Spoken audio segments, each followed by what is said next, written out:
ਦਰਸ਼ਕੋ break ਤੋਂ ਬਾਅਦ ਤੁਹਾਡਾ ਸਵਾਗਤ ਹੈ ਜੀ। ਡਾਕਟਰ ਸਾਹਿਬ ਸਾਡੇ ਕੋਲ ਫੇਸਬੁੱਕ ਮੈਸੇਜ ਆਇਆ ਹੈ ਵਰਜੀਨੀਆ ਤੋਂ ਵੀਰ ਪਰਮਜੀਤ ਸਿੰਘ ਜੀ ਦਾ। ਇਹ ਲਿਖਦੇ ਹਨ ਤੇ ਇਹਨਾਂ ਦੀ ਲਿਖਤ ਦਾ ਵਿਸ਼ਾ ਹੈ why the Tribune is against Sikhs. ਇਹ ਲਿਖਦੇ ਹਨ ਕਦੇ ਇਸ ਬਾਰੇ ਸੋਚਿਆ ਹੈ ਕਿ ਚੰਡੀਗੜ੍ਹ ਤੋਂ ਛਪਣ ਵਾਲੀ ਅਖਬਾਰ ਦਾ ਟ੍ਰਿਬਿਊਨ ਕਿਉਂ ਹਮੇਸ਼ਾ ਸਿੱਖਾਂ ਨੂੰ ਅੱਤਵਾਦੀ, ਵੱਖਵਾਦੀ, ਦੇਸ਼ ਵਿਰੋਧੀ ਅਤੇ ਹੋਰ ਭੱਦੇ ਸ਼ਬਦਾਂ ਨਾਲ ਜੋੜਦੀ ਹੈ ਅਤੇ ਸੰਬੋਧਨ ਕਰਦੀ ਹੈ, ਅਤੇ ਜਦ ਬਜਰੰਗ ਦਲ ਤੇ ਹੋਰ ਹਿੰਦੂ ਜਥੇਬੰਦੀਆਂ ਦੀ ਗੱਲ ਆਉਂਦੀ ਹੈ ਤਾਂ ਉਹਨਾਂ ਲਈ ਇਹ ਸ਼ਬਦਾਵਲੀ ਨਹੀਂ ਵਰਤੀ ਜਾਂਦੀ। ਇਸ ਦਾ ਜਵਾਬ ਬੜਾ ਸਿੱਧਾ ਅਤੇ ਆਸਾਨ ਹੈ। ਦਾ ਟ੍ਰਿਬਿਊਨ ਦੇ 5 ਟਰਸਟੀ ਹਨ। ਪਹਿਲਾ, ਸਾਬਕਾ union defence secretary NN Vora. ਦੂਸਰਾ, ਜੰਮੂ ਕਸ਼ਮੀਰ ਪੁਲਿਸ ਦਾ ਸਾਬਕਾ ਮੁਖੀ ਗੁਰਬਚਨ ਜਗਤ। ਤੀਸਰਾ, ਸਾਬਕਾ ਫੌਜੀ ਜਨਰਲ SS ਮਹਿਤਾ। ਚੌਥਾ, ਜਸਟਿਸ SS ਸੋਢੀ। ਪੰਜਵਾਂ, ਨਰੇਸ਼ ਮੋਹਨ। ਜਦੋਂ ਜ਼ਿਆਦਾਤਰ ਟਰਸਟੀ ਕੱਟੜਵਾਦੀ ਹਿੰਦੂ ਤਵੀ ਨੌਕਰਸ਼ਾਹ ਅਤੇ ਫੌਜੀ ਹੋਣ ਤਾਂ ਇਹ ਆਸ ਲਾਉਣੀ ਹੀ ਬੇਵਕੂਫੀ ਹੈ ਕਿ ਸਿੱਖਾਂ ਪ੍ਰਤੀ ਟ੍ਰਿਬਿਊਨ ਦਾ ਰਵੱਈਆ ਹਾਂ ਪੱਖੀ ਹੋਵੇਗਾ। ਜੀ ਡਾਕਟਰ ਸਾਹਿਬ। ਵੀਰ ਪਰਮਜੀਤ ਸਿੰਘ ਜੀ ਦਾ ਬਹੁਤ ਬਹੁਤ ਸ਼ੁਕਰੀਆ। ਉਹਨਾਂ ਨੇ ਸਾਨੂੰ ਲਿਖਿਆ, ਉਹ ਸਾਨੂੰ ਬੜੀ ਯੂਜ਼ਫੁਲ ਜਾਣਕਾਰੀ ਵੀ ਭੇਜਦੇ ਰਹਿੰਦੇ ਨੇ ਜੀ। ਕਾਫੀ ਵਕਤ ਤੋਂ ਫੇਸਬੁੱਕ ਦੂਸਰੇ ਤੇ ਗੁਜ਼ਾਰਦੇ ਨੇ, ਮੀਡੀਆ ਮੋਨੀਟਰ ਕਰਦੇ ਨੇ, ਸਾਡੇ ਲਈ ਕਾਫੀ ਹੈਲਪਫੁਲ ਹੁੰਦਾ। ਔਰ ਉਹਨਾਂ ਦੀ ਇਹ ਲਿਖਤ ਵੀ ਸ਼ਾਇਦ ਇਸ ਲਈ ਟ੍ਰਿਗਰ ਹੋਈ ਕਿ ਪਿਛਲੇ ਦਿਨਾਂ 'ਚ ਹੀ ਖਬਰ ਸੀ 2 ਦਿਨ ਪਹਿਲਾਂ ਕਿ ਜੰਮੂ ਕਸ਼ਮੀਰ ਦਾ ਸਾਬਕਾ ਡਾਇਰੈਕਟਰ ਜਨਰਲ ਪੁਲਿਸ ਗੁਰਚਰਨ ਜਾਂ ਗੁਰਬਚਨ ਜਗਤ, ਉਸ ਨੂੰ ਟ੍ਰਿਬਿਊਨ ਦਾ ਟਰਸਟੀ ਬਣਾਇਆ ਗਿਆ ਜੀ। ਹਾਲਾਂਕਿ ਇਹ ਬੜਾ ਨੇੜਲਾ ਰਿਸ਼ਤੇਦਾਰ ਹੈ ਡਾਕਟਰ ਜਗਜੀਤ ਸਿੰਘ ਚੌਹਾਨ ਦਾ, ਟਾਂਡੇ ਦੇ ਨੇੜੇ ਇਹਦਾ ਵੀ ਪਿੰਡ ਹੈ। ਪਰ ਇੱਕ ਤਾਂ ਇਹਦਾ IPS ਹੈ, ਇਹਦਾ ਰੋਲ ਪੰਜਾਬ ਦੇ ਵਿੱਚ ਵੀ ਇੰਟੈਲੀਜੈਂਸ 'ਚ ਹੁੰਦਿਆਂ ਜਿਹੜਾ ਉਹ ਸਿੱਖਾਂ ਨੂੰ ਦਬਾਉਣ 'ਤੇ ਰਿਹਾ।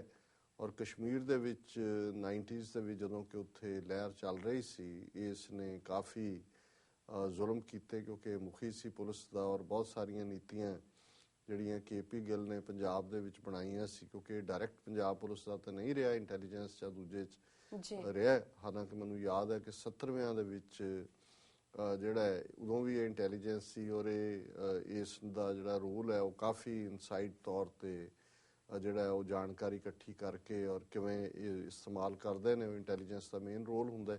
ਲੇਕਿਨ ਜੰਮੂ ਕਸ਼ਮੀਰ 'ਚ ਨੇ ਕਾਫੀ ਜਿਹੜਾ ਨੈਗੇਟਿਵ ਰੋਲ ਸਾਹਮਣੇ ਤੌਰ 'ਤੇ ਅਦਾ ਕੀਤਾ। ਸੋ ਗੱਲ ਜੇ ਟ੍ਰਿਬਿਊਨ ਦੀ ਕਰੀਏ ਕਿ ਵੀ ਟ੍ਰਿਬਿਊਨ ਅਖਬਾਰ ਮਹਾਰਾਜਾ ਰਣਜੀਤ ਸਿੰਘ ਦੇ ਜਿਹੜੇ ਕਜ਼ਨ ਕੋਰਟੀਅਰ ਮਜੀਠੀਆ ਸਰਦਾਰ, ਇੱਕ ਮਜੀਠੀਆ ਹੁਣ ਚੰਬੜਿਆ ਜਿਹੜਾ ਚਿੱਟਾ ਵੇਚਦਾ, ਇਹਦਾ ਸੁਖਬੀਰ ਦਾ ਸਾਲ ਹੈ, ਤੇ ਇਹ ਵੈਸੇ ਫਾਈਲੈਂਥਰੋਪਿਸਟ ਸੀ। ਦਿਆਲ ਸਿੰਘ ਮਜੀਠੀਆ ਜਿਹਨੇ ਟ੍ਰਿਬਿਊਨ ਸ਼ਾਇਦ 1890 ਦੇ ਨੇੜੇ ਤੇ 80 ਜਾਂ 1880-82 ਦੇ ਨੇੜੇ ਫਾਊਂਡ ਕੀਤੀ।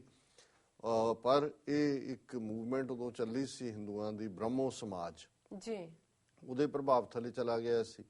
ਤੇ ਇਹਦੇ ਕੋਲ ਕਾਫੀ ਪੈਸਾ ਸੀ ਕਿਉਂਕਿ ਸਾਰੇ ਹੈ ਤਾਂ ਸਿੱਖਾਂ ਦਾ ਹੀ ਪੈਸਾ ਸੀ, ਸਰਕਾਰੇ ਖਾਲਸਾ ਜੀ ਉਹ ਔਰ ਇਹਨਾਂ ਦਾ। ਸੋ ਇਹਨੇ ਆਪਣੇ ਪੈਸਾ ਜਿਹੜਾ ਸੀ ਉਹਦਾ ਇੱਕ ਟਰਸਟ ਬਣਾਈ, ਸ਼ਾਇਦ ਔਲਾਦ ਨਹੀਂ ਸੀ ਅੱਗੋਂ, ਤੇ ਇਹਨੇ ਟਰਸਟ ਬਣਾ ਕੇ ਉਹਦੇ 'ਚ ਇੱਕ ਦਿਆਲ ਸਿੰਘ ਲਾਇਬ੍ਰੇਰੀ ਲਾਹੌਰ, ਦਿਆਲ ਸਿੰਘ ਕਾਲਜ ਤੇ ਇੱਕ ਟ੍ਰਿਬਿਊਨ ਟਰਸਟ। ਤੇ ਸ਼ੁਰੂ ਤੋਂ ਹੀ ਹਾਲਾਂਕਿ ਉਹਦੀਆਂ ਆਪਣੀਆਂ ਨੀਤੀਆਂ ਪ੍ਰੋਗਰੈਸਿਵ ਸੀ, ਲੇਕਿਨ ਪ੍ਰੋਗਰੈਸਿਵ ਦੇ ਥੱਲੇ ਹੌਲੀ 20ਵੀਂ ਸਦੀ ਦੇ ਵਿੱਚ ਜਿਹੜਾ ਬਿਗਨਿੰਗ 'ਚ ਇਸ ਦੇ ਉੱਤੇ ਆਰੀਆ ਸਮਾਜੀਆਂ ਦਾ ਕੰਟਰੋਲ ਹੁੰਦਾ ਚਲਾ ਗਿਆ। ਔਰ ਫਿਰ ਟ੍ਰਿਬਿਊਨ ਟਰਸਟ ਦੇ ਵਿੱਚ ਮੋਸਟਲੀ ਆਰੀਆ ਸਮਾਜੀ, ਔਰ 70ਵਿਆਂ 'ਚ 80ਵਿਆਂ 'ਚ ਖਾਸ ਕਰ ਪ੍ਰੇਮ ਭਾਟੀਆ ਜਿਹੜਾ ਇਹਦਾ ਐਡੀਟਰ ਇਨ ਚੀਫ ਸੀ, ਔਰ ਉਹਨੇ ਬਹੁਤ ਡੈਮੇਜ ਕੀਤਾ। ਇੰਦਰਾ ਗਾਂਧੀ ਨੂੰ ਉਹਨੇ ਉਕਸਾਇਆ ਔਰ ਜਿਹੜੇ ਥੋੜ੍ਹੇ ਬਹੁਤ ਸਿੱਖ ਪੱਤਰਕਾਰ ਇੰਡੀਪੈਂਡੈਂਟ ਰਿਪੋਰਟਿੰਗ ਕਰਦੇ ਸੀ, ਜਿਵੇਂ ਅੰਮ੍ਰਿਤਸਰ ਬੇਸਡ ਦਲਬੀਰ ਸਿੰਘ ਬਾਅਦ ਚੋਂ ਸੰਤ ਪਿੰਡਾਂ ਵਾਲਿਆਂ ਦੇ ਪ੍ਰਭਾਵ ਥੱਲੇ ਆਏ, ਉਹਨਾਂ ਸਾਰਿਆਂ ਨੂੰ ਕੱਢ ਕੇ ਬਾਹਰ ਮਾਰਿਆ ਕਿਉਂਕਿ ਇਹ ਚਾਹੁੰਦੇ ਸੀ ਕਿ ਵੀ ਆਰੀਆ ਸਮਾਜੀਆਂ ਦਾ ਜਿਵੇਂ ਮਿਸ਼ਨ ਹੁੰਦਾ ਹੈ ਵੀ ਸਟੇਟ ਪਾਵਰ ਇਸਤੇਮਾਲ ਕਰੋ। ਔਰ ਦਿਆਨੰਦ ਨੇ ਜੋ ਕਰਤੂਤ ਕੀਤੀ ਇਹੀ ਟ੍ਰਿਬਿਊਨ ਦਾ ਰਿਹਾ। ਔਰ ਸਾਰੀ ਮੂਵਮੈਂਟ ਦੇ ਪੀਰੀਅਡ 'ਚ ਟ੍ਰਿਬਿਊਨ ਨੇ ਸਿੱਖਾਂ ਨੂੰ ਜਿਹੜੇ ਕਿ ਆਪਣੇ ਹੱਕਾਂ ਲਈ ਸੀ ਜੂਝ ਰਹੇ, ਉਹਨਾਂ ਨੂੰ ਅੱਤਵਾਦੀ ਔਰ ਦੂਸਰੇ ਗਰਦਾਨੇ, ਔਰ ਇਹਨਾਂ ਨੇ ਬਿਲਕੁਲ ਠੀਕ ਕਿਹਾ ਕਿ ਵੀ ਸਿੱਖਾਂ ਲਈ ਤਾਂ ਅੱਤਵਾਦੀ ਵੱਖਵਾਦੀ ਹੋਏਗਾ ਤੇ ਦੂਜੇ ਬਜਰੰਗ ਦਲ ਜਾਂ ਇੱਧਰ ਉੱਧਰ ਉਹਨਾਂ ਨੇ ਜਿਹੜਾ ਉਹ ਆਨਰੇਬਲ ਸ਼ਬਦਾਂ ਦੇ ਨਾਲ ਸੰਬੋਧਨ ਕੀਤਾ ਹੁੰਦਾ। ਔਰ ਇਹ ਚੰਗੀ ਗੱਲ ਹੈ ਵੀ ਇਹਨਾਂ ਨੇ ਲਿਸਟ ਦਿੱਤੀ ਹੈ ਵੀ ਉਹ ਭਾਵੇਂ ਉਹਨਾਂ ਦੇ NN ਵੋਰਾ ਹੋਏ, ਭਾਵੇਂ ਗੁਰਬਚਨ ਜਗਤ ਹੁਣ ਹੋਏ, ਜਨਰਲ SS ਮਹਿਤਾ ਔਰ ਜਸਟਿਸ ਸੋਢੀ, ਜਾਂ ਨਰੇਸ਼ ਕੁਮਾਰ ਕੇ ਕੌਣ ਹੈ ਅਖੀਰ ਦੇ ਵਿੱਚ ਜੀ, ਨਰੇਸ਼ ਮੋਹਨ। ਸੋ ਜ਼ਾਹਰ ਹੈ ਵੀ ਇਹਨਾਂ ਦਾ ਕੰਟਰੋਲ ਫਰਮਲੀ ਜਿਹੜਾ ਹੈ ਉਹ ਆਰੀਆ ਸਮਾਜੀ ਔਰ ਐਂਟਾਈ ਸਿੱਖ ਜਿਹੜੇ ਨੇ ਉਹਨਾਂ ਦੇ ਕੋਲ ਹੁੰਦਾ ਹੈ ਹੁਣ, ਕਿਉਂਕਿ ਗੁਰਬਚਨ ਜਗਤ ਜਿਹੜਾ ਇਸ ਕੈਟਾਗਰੀ ਦੇ ਵਿੱਚ ਕੁਆਲੀਫਾਈ ਕਰਦਾ ਹੈ, ਇਸ ਲਈ ਉਸ ਨੂੰ ਉਹਨਾਂ ਨੇ ਇਸ ਪਾਸੇ ਲਿਆਂਦਾ। ਸੋ ਇਹਨਾਂ ਦਾ ਵੀਰ ਪਰਮਜੀਤ ਸਿੰਘ ਜੀ ਦਾ ਬਹੁਤ ਬਹੁਤ ਸ਼ੁਕਰੀਆ, ਉਹਨਾਂ ਨੇ ਸਾਨੂੰ ਲਿਖਿਆ। ਜੀ ਡਾਕਟਰ ਸਾਹਿਬ, ਸਾਡੇ ਕੋਲ ਅਗਲਾ ਫੇਸਬੁੱਕ ਮੈਸੇਜ ਆਇਆ ਹੈ ਜਰਨੈਲ ਸਿੰਘ ਘੋਲੀਆਂ ਜੀ ਦਾ, ਮੋਗਾ ਤੋਂ। ਇਹ ਲਿਖਦੇ ਹਨ, ਕੁਝ ਸਮੇਂ ਤੋਂ ਸੋਸ਼ਲ ਮੀਡੀਆ ਤੇ ਦੇਖਣ 'ਚ ਆ ਰਿਹਾ ਹੈ ਕਿ ਸਾਡੇ ਕੁਝ ਸਿੱਖ ਭਰਾ ਆਪਣੇ ਮਨਮਤੇ ਇਤਿਹਾਸ ਵਿੱਚੋਂ ਆਪਣੀ ਹੀ ਜਾਤ ਗੋਤ ਦੇ ਮਹਾਂਪੁਰਸ਼ਾਂ, ਭਗਤਾਂ, ਸੂਰਬੀਰ ਯੋਧਿਆਂ ਅਤੇ ਸਮਾਜ ਸੇਵੀ ਸ਼ਖਸੀਅਤਾਂ ਨੂੰ ਦੂਸਰੇ ਸਿੱਖ ਜਗਤ ਨਾਲੋਂ ਵੱਖਰਾ ਨਖੇੜ ਕੇ ਦੇਖਦੇ ਹਨ ਤੇ ਪ੍ਰਚਾਰਦੇ ਹਨ। ਕਈ ਵਾਰ ਤਾਂ ਇਤਿਹਾਸ ਦੇ ਨਾਮੀ ਨਾਵਾਂ ਨੂੰ ਧੱਕੇ ਨਾਲ ਵੀ ਆਪਣੀ ਜਾਤ ਗੋਤ ਦੇ ਵਲਗਣ ਵਿੱਚ ਲਿਆ ਕੇ ਖੜਾ ਕਰਨ ਦਾ ਯਤਨ ਕੀਤਾ ਜਾਂਦਾ ਹੈ, ਜਦਕਿ ਵੀਰ ਜਿਨ੍ਹਾਂ ਦੀ ਗੱਲ ਕਰਦੇ ਹਨ ਉਹ ਸਾਰੇ ਦੇ ਸਾਰੇ ਇਹਨਾਂ ਜਾਤਾਂ ਦੀਆਂ ਕੂੜ ਕੰਧਾਂ ਨੂੰ ਤੋੜ ਕੇ ਨੀਲੇ ਸਮਾਨ ਜਿੱਡੇ ਵਿਸ਼ਾਲ ਵਿਹੜੇ ਵਾਲੇ ਸਿੱਖ ਧਰਮ ਵਿੱਚ ਸ਼ਾਮਲ ਹੋ ਗਏ ਸਨ। ਹੋ ਸਕਦਾ ਹੈ ਸਿੱਖ ਬਣਨ ਤੋਂ ਪਹਿਲਾਂ ਕੋਈ ਜੱਟ, ਛੀਬਾ, ਨਾਈ, ਸੈਣੀ, ਮਰਾਸੀ, ਲੋਹਾਰ, ਤਰਖਾਨ, ਘੁਮਿਆਰ, ਚੁਮਾਰ, ਮਜਬੀ ਜਾਂ ਕੁਝ ਹੋਰ ਹੁੰਦਾ ਹੋਵੇ, ਪਰ ਜਦ ਉਹਨਾਂ ਸਿੱਖੀ ਧਾਰਨ ਕੀਤੀ ਤਾਂ ਉਹਨਾਂ ਇਨਕਲਾਬੀ ਯੋਧਿਆਂ ਨੇ ਇਹ ਜਾਤੀਵਾਦੀਆਂ ਜੰਜੀਰਾਂ ਤੋੜ ਕੇ ਪਰੇ ਵਗਾ ਮਾਰੀਆਂ। ਸੋ ਵੀਰਿਓ, ਆਪਣੇ ਇਤਿਹਾਸ ਤੋਂ ਸੇਧ ਲੈ ਕੇ ਆਪਣੀਆਂ ਜੰਜੀਰਾਂ ਤੇ ਬੇੜੀਆਂ ਵੀ ਤੋੜਨ ਦਾ ਯਤਨ ਕਰੋ, ਨਾ ਕਿ ਆਪਣੇ ਇਹਨਾਂ ਮਹਾਨ ਵਡੇਰਿਆਂ ਨੂੰ ਦੁਬਾਰਾ ਉਹਨਾਂ ਬੇੜੀਆਂ ਤੇ ਜੰਜੀਰਾਂ ਵਿੱਚ ਬੰਨਣ ਦੀ ਕੋਸ਼ਿਸ਼ ਕਰੋ। ਭੁੱਲ ਚੁੱਕ ਦੀ ਮਾਫੀ। ਜੀ ਡਾਕਟਰ ਸਾਹਿਬ। ਵੀਰ ਜਰਨੈਲ ਸਿੰਘ ਘੋਲੀਆਂ ਜੀ ਦਾ ਬਹੁਤ ਬਹੁਤ ਸ਼ੁਕਰੀਆ, ਉਹਨਾਂ ਨੇ ਸਾਨੂੰ ਲਿਖਿਆ, ਉਹਨਾਂ ਨੇ ਬੜੀ ਪਤੇ ਦੀ ਗੱਲ ਕੀਤੀ ਹੈ। ਪਹਿਲਾਂ ਵੀ ਇਹਨਾਂ ਦੀ ਲਿਖਤ ਜ਼ਾਤ ਪਾਤ ਦੇ ਉੱਤੇ ਕਿ ਵੀ ਕਿੰਨਾ ਵੱਡਾ ਕੋਡ ਹੈ ਔਰ ਇਸ ਗੱਲ ਨੂੰ ਇਹ ਰੀਅਲਾਈਜ਼ ਕਰਦੇ ਨੇ, ਇਸ ਲਈ ਬਾਰ-ਬਾਰ ਇਹਨਾਂ ਦੀ ਲਿਖਤ ਦਾ ਵਿਸ਼ਾ ਹੁੰਦਾ ਜੀ। ਔਰ ਇਹਦੇ 'ਚ ਕੋਈ ਸ਼ੱਕ ਨਹੀਂ ਹੈ ਕਿ ਇਸ ਬਿਮਾਰੀ 'ਚ ਇਹ ਨਹੀਂ ਕਿ ਪੰਜਾਬ ਦੇ ਵਿੱਚ ਪਿੰਡਾਂ 'ਚ ਜਾਂ ਦੂਜੇ ਕੋਈ ਅਨਪੜ੍ਹ ਲੋਕ ਇਹ ਕੰਮ ਕਰ ਰਹੇ ਨੇ। ਇੱਥੇ ਵੀ ਤੁਸੀਂ ਦੇਖਦੇ ਹੋ ਕਿ ਵੀ ਕਿਸੇ ਖਾਸ ਸ਼ਹੀਦ ਜਾਂ ਭਗਤ ਦੇ ਨਾਂ ਥੱਲੇ ਉਸ ਭਾਈਚਾਰੇ ਵਾਲਿਆਂ ਨੇ ਸੁਸਾਇਟੀ ਦਾ ਨਾਂ ਰੱਖ ਲਿਆ, ਬਣਾ ਲਿਆ, ਫਿਰ ਉਹਨਾਂ ਦੇ ਦਿਨ ਉਹੀ ਸੈਲੀਬ੍ਰੇਟ ਕਰਦੇ ਨੇ ਕਿ ਇਹ ਫਲਾਣੇ ਦਾ ਦਿਨ ਤੇ ਫਲਾਣੇ ਦਾ ਦਿਨ। ਸੋ ਕੁੱਲ ਮਿਲਾ ਕੇ ਮੈਂ ਸਮਝਦਾ ਵੀ ਇਸ ਤੋਂ ਵੱਡਾ ਹੋਰ ਕੀ ਅਪਮਾਨ ਹੋ ਸਕਦਾ ਹੈ ਸ਼ਹੀਦਾਂ ਦਾ, ਭਗਤਾਂ ਦਾ, ਮਹਾਂਪੁਰਖਾਂ ਦਾ, ਭਗਤ ਜਨਾਂ ਦਾ। ਕਿਉਂਕਿ ਜਦੋਂ ਗੁਰੂ ਗ੍ਰੰਥ ਸਾਹਿਬ ਦੇ ਰੂਪ 'ਚ ਬਾਣੀ ਆ ਗਈ, ਭਗਤ ਜਨਾਂ ਦੀ ਗੁਰੂ ਸਾਹਿਬ ਨੇ ਆਪਣੇ ਨਾਲ ਬਿਠਾਇਆ, ਸੋ ਜ਼ਾਹਰ ਹੈ ਬਾਣੀ ਗੁਰੂ ਹੈ। ਬਾਣੀ ਸਾਡੇ ਲਈ ਗੁਰੂ ਗ੍ਰੰਥ ਸਾਹਿਬ ਗੁਰੂ ਰੂਪ ਦੇ ਵਿੱਚ, ਔਰ ਉਹ ਸਾਰੇ ਹੀ ਮਹਾਂਪੁਰਖ ਨੇ ਜਿਨ੍ਹਾਂ ਦੀ ਬਾਣੀ ਗੁਰੂ ਗ੍ਰੰਥ ਸਾਹਿਬ 'ਚ ਹੈ, ਸਾਡੇ ਲਈ ਉਹ ਦਰਜਾ ਰੱਖਦੀ ਹੈ ਬਾਣੀ ਗੁਰੂ ਦਾ।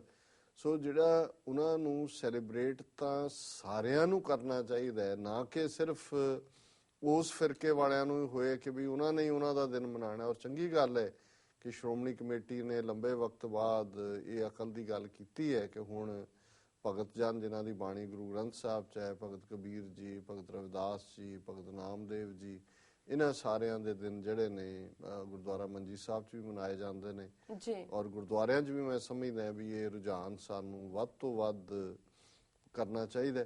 ਇਸੇ ਤਰ੍ਹਾਂ ਸ਼ਹੀਦਾਂ ਦੇ ਨਾਂ ਥੱਲੇ ਵੀ ਹੈ। ਹੁਣ ਸਰ ਜੱਸਾ ਸਿੰਘ ਰਾਮਗੜੀਆ ਬਹੁਤ ਵੱਡਾ ਯੋਧਾ ਹੋਇਆ, ਪਰ ਮੈਂ ਜਦੋਂ ਵੀ ਦੇਖਿਆ ਕੋਈ ਰਾਮਗੜੀਆ ਸਭਾ ਜਾਂ ਰਾਮਗੜੀਆ ਭਾਈਚਾਰਾ ਹੀ ਉਹਨਾਂ ਦਾ ਦਿਨ ਮਨਾ ਰਿਹਾ ਹੁੰਦਾ। ਇਸੇ ਤਰ੍ਹਾਂ ਬਾਕੀਆਂ ਦੇ ਨਾਲ ਵੀ ਕਿੰਨੇ ਦੇ ਨਾਂ ਲਏ ਜਾਣ।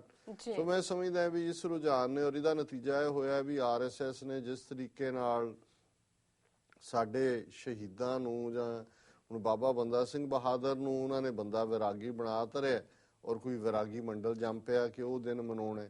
ਈਵਨ ਭਾਈ ਮਤੀ ਦਾਸ, ਭਾਈ ਸਤੀ ਦਾਸ ਜਿਹੜੇ ਕਿ ਸਿੱਖੀ ਵੱਲ ਆਉਣ ਤੋਂ ਪਹਿਲਾਂ ਜਿਨ੍ਹਾਂ ਦੇ ਪਰਿਵਾਰਕ ਬ੍ਰਾਹਮਣ ਜਿਹੜੀ ਹੈ ਪਿਛੋਕੜ ਸੀ, ਹੁਣ ਪੰਜਾਬ ਬ੍ਰਾਹਮਣ ਸਭਾ ਬਣ ਗਈ ਤੇ ਉਹ ਉਹਨਾਂ ਦੇ ਦਿਨ ਮਨਾਉਂਦੇ ਨੇ। ਜਿਵੇਂ ਭਾਈ ਮਤੀ ਦਾਸ ਸਾਡੇ ਲਈ, ਭਾਈ ਮਤੀ ਦਾਸ ਉਹ ਨੇ ਜਿਨ੍ਹਾਂ ਨੇ ਪਹਿਲੇ ਸ਼ਹੀਦ ਗੁਰੂ ਤੇਗ ਬਹਾਦਰ ਸਾਹਿਬ ਦੇ ਰੂਬਰੂ, ਮਤਲਬ ਕੌਣ ਸਿੱਖ ਜਦੋਂ ਸ਼ਹੀਦ ਭਾਈ ਮਤੀ ਦਾਸ ਜੀ ਨੂੰ ਦੇਖਦਾ ਔਰ ਆਰੇ ਨਾਲ ਉਹਨਾਂ ਦਾ ਸਰੀਰ ਚੀਰਿਆ ਜਾ ਰਿਹਾ, ਉਹਨਾਂ ਦੇ ਰੋਮ ਰੋਮ ਚੋਂ ਜਪ ਜੀ ਜਿਹੜਾ ਉਹ ਚੱਲ ਰਿਹਾ। ਸੋ ਲੇਕਿਨ ਜਦੋਂ ਹੁਣ ਇਸ ਕਿਸਮ ਦੀ ਲਾਈਨ ਸ਼ੁਰੂ ਹੋ ਜਾਂਦੀ ਹੈ ਤੇ ਇਹ ਬਹੁਤ ਬੁਰੀ ਤਰ੍ਹਾਂ ਸਾਨੂੰ ਫਰੈਗਮੈਂਟ ਕਰਦੀ ਹੈ।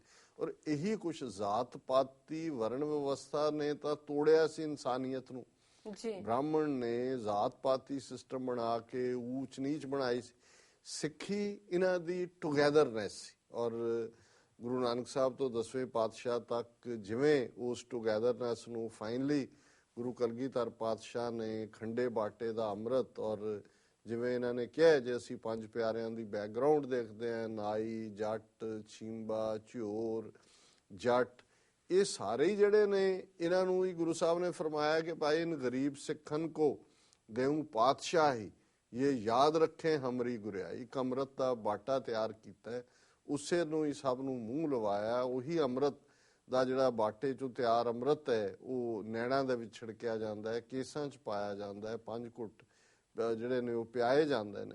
ਹੁਣ ਉਹ ਜਿਹੜੀ ਬਰਾਬਰੀ ਸੀ, ਜਿਹੜਾ ਕਿ ਬ੍ਰਦਰਹੁੱਡ ਕ੍ਰੀਏਟ ਕੀਤਾ, ਔਰ ਸਭ ਤੋਂ ਵੱਡਾ ਖਿਤਾਬ ਸਿੱਖੀ ਦਾ ਭਾਈ ਹੈ, ਭਰਾ ਹੈ, ਤੇ ਅਸੀਂ ਵਾਪਸ ਉਸ ਬ੍ਰਾਹਮਣਵਾਦ ਦੀ ਖੱਡ 'ਚ ਡਿੱਗ ਰਹੇ ਹਾਂ, ਜਿਹੜੀ ਜ਼ਾਤ ਪਾਤੀ ਖੱਡ ਹੈ। ਇਸ ਤੋਂ ਵੱਧ ਕੇ ਕੀ ਬਾਤ, ਔਰ ਇਸੇ ਲਈ ਸਾਡਾ ਜਲਾਓ, ਸਾਡੀ ਕਲਾ, ਸਾਡੀ ਤਾਕਤ ਇਹ ਜਿਹੜੀ ਉਹ ਕਮਜ਼ੋਰ ਹੋ ਰਹੀ ਹੈ। ਔਰ ਇਹੀ ਗੁਰੂ ਕਲਗੀਧਰ ਪਾਤਸ਼ਾਹ ਨੇ ਫਰਮਾਇਆ ਸੀ ਕਿ ਜਬ ਲਗ ਖਾਲਸਾ ਰਹੇ ਨਿਆਰਾ, ਤਬ ਲਗ ਤੇਜ ਦਿਓ ਮੈਂ ਸਾਰਾ, ਜਾਬੇ ਗਹਿ ਵਿਪਰਨ ਕੀ ਰੀਤ, ਮੈਂ ਨਾ ਕਰੋ ਇਨਕੀ ਪ੍ਰਤੀਤ। ਜਦੋਂ ਤੱਕ ਖਾਲਸਾ ਨਿਆਰਾ ਹੈ, ਮੇਰਾ ਸਾਰਾ ਤਪ ਤੇਜ ਤਾਕਤ ਖਾਲਸੇ ਨੂੰ, ਵਿਪਰ ਬ੍ਰਾਹਮਣ ਨੂੰ ਕਹਿੰਦੇ ਨੇ। ਪਰ ਅਸੀਂ ਜਦੋਂ ਇਹ ਜ਼ਾਤ ਪਾਤ ਦਾ ਕੋੜ ਸਾਨੂੰ ਚੰਬੜ ਗਿਆ ਤੇ ਅਸੀਂ ਵੰਡੇ ਹੋਏ ਹਾਂ ਔਰ ਕਮਜ਼ੋਰ ਹੈ। ਸੋ ਇਹਨਾਂ ਦਾ ਵੀਰ ਜਰਨੈਲ ਸਿੰਘ ਕੋਲੀਆਂ ਜੀ ਦਾ ਬਹੁਤ ਬਹੁਤ ਸ਼ੁਕਰੀਆ, ਉਹਨਾਂ ਨੇ ਸਾਨੂੰ ਲਿਖਿਆ। ਜੀ ਰਸਾ ਵੇਲਾ ਹੋ ਗਿਆ ਬ੍ਰੇਕ ਤੇ ਜਾਣ ਦਾ। ਵਿਊਅਰਸ ਤੁਸੀਂ ਕਿਤੇ ਨਹੀਂ ਜਾਣਾ, ਮਿਲਦੇ ਆ ਛੋਟੇ ਜਿਹੇ ਵਕਫੇ ਤੋਂ ਬਾਅਦ।